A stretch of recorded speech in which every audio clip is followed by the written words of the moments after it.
So thank you. It's my absolute pleasure to be here. As someone that lives in Burnaby, as a member of Parliament for Burnaby or Seymour, I really like to do all that I can for BCIT. I think this is my fourth time here since being elected, and we just did a tour of the construction that's being taken place since our last announcement, the SIF announcement.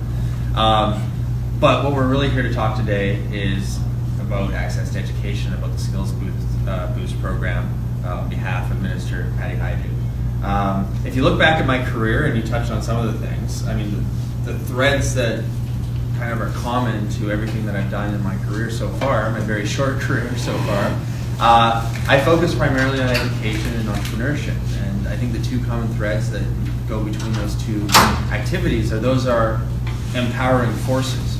And one of the reasons that I wanted to be a member of Parliament was I wanted to make sure that we can continue to provide, I wouldn't necessarily call it, everybody talks about the American dream, but I guess it's a different version of that, the Canadian dream for individuals in our community and in our country.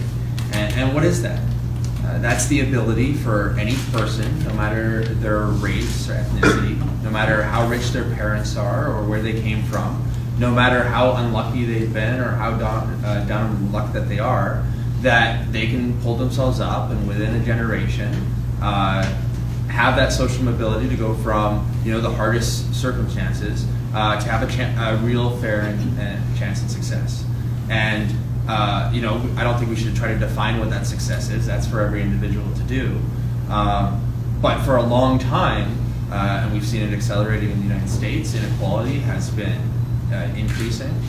In Canada, it's the same story, although on a slower scale.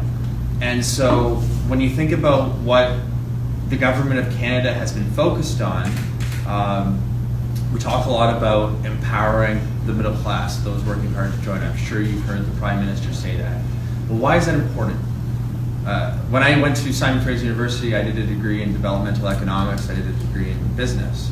And if you study the history of economics, if you want your nation to succeed, if you want the country to get ahead relative to other nations, there are really two ingredients that you need. And this is true for most of modern history, whether it be the Roman Empire, Babylonian Empire, America in the 1950s. Right? The first thing that you need is the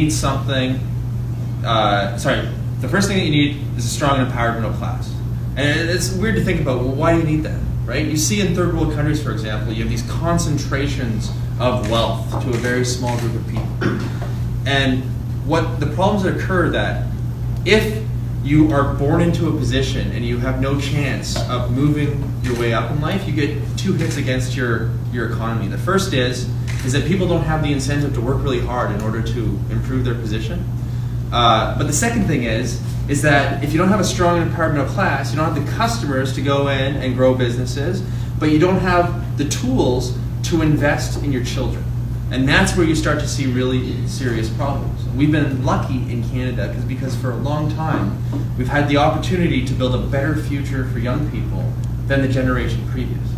And we're starting to face a future where we were about to have, or we are going to have, a generation that for the first time is going to have a tougher time making a go of it than their parents did. And that's a really rough situation. The second thing that you need in any society in order to increase wealth within the nation is you need something that other countries want.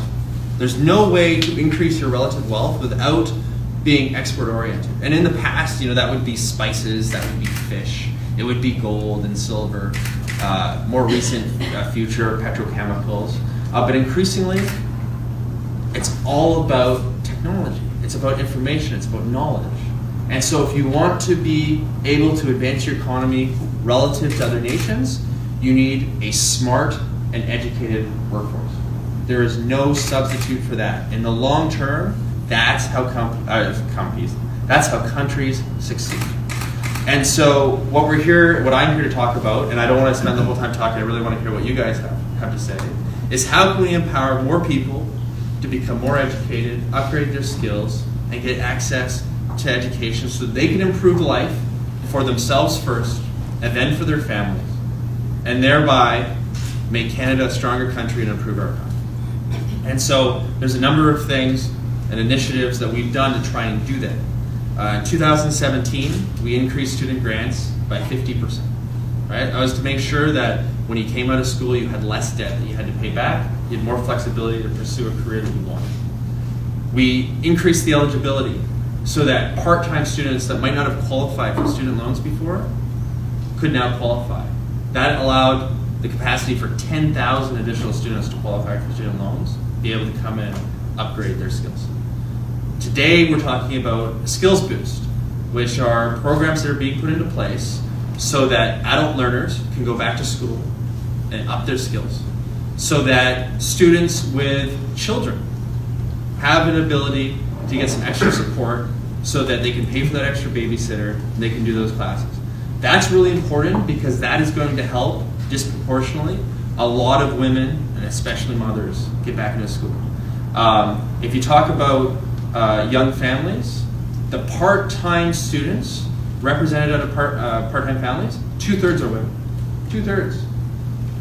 That extra funding is going to be a game changer for those individual families. So they can take those night courses, they can take those exploratory trade courses, which is a program I just came from, so that they can build that long-run better future for themselves and for their families.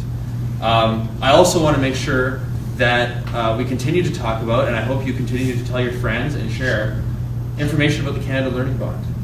This is for families that cumulatively make less than $80,000. If you have a student that's under the age of 12, you can get $2,000 deposited into your RESP. You just have to apply for it. There are 2 million kids in Canada that qualify for that program right now that haven't applied for it. So we need to get that information out. Make sure that the kids that have a right to those grants and those programs take advantage of it. So I don't want to, like I said, I'm much more interested in hearing what you guys have to say. Those are some of the initiatives that we're taking on. We know that we need to do more, and so I'd love to hear what your views are, how we can help, and how we can make not just the BCIT experience better, but how we can improve the lives for yourselves, your friends, your families going forward. So with that, Tom, I'd love to open up the floor and hear what people have to say.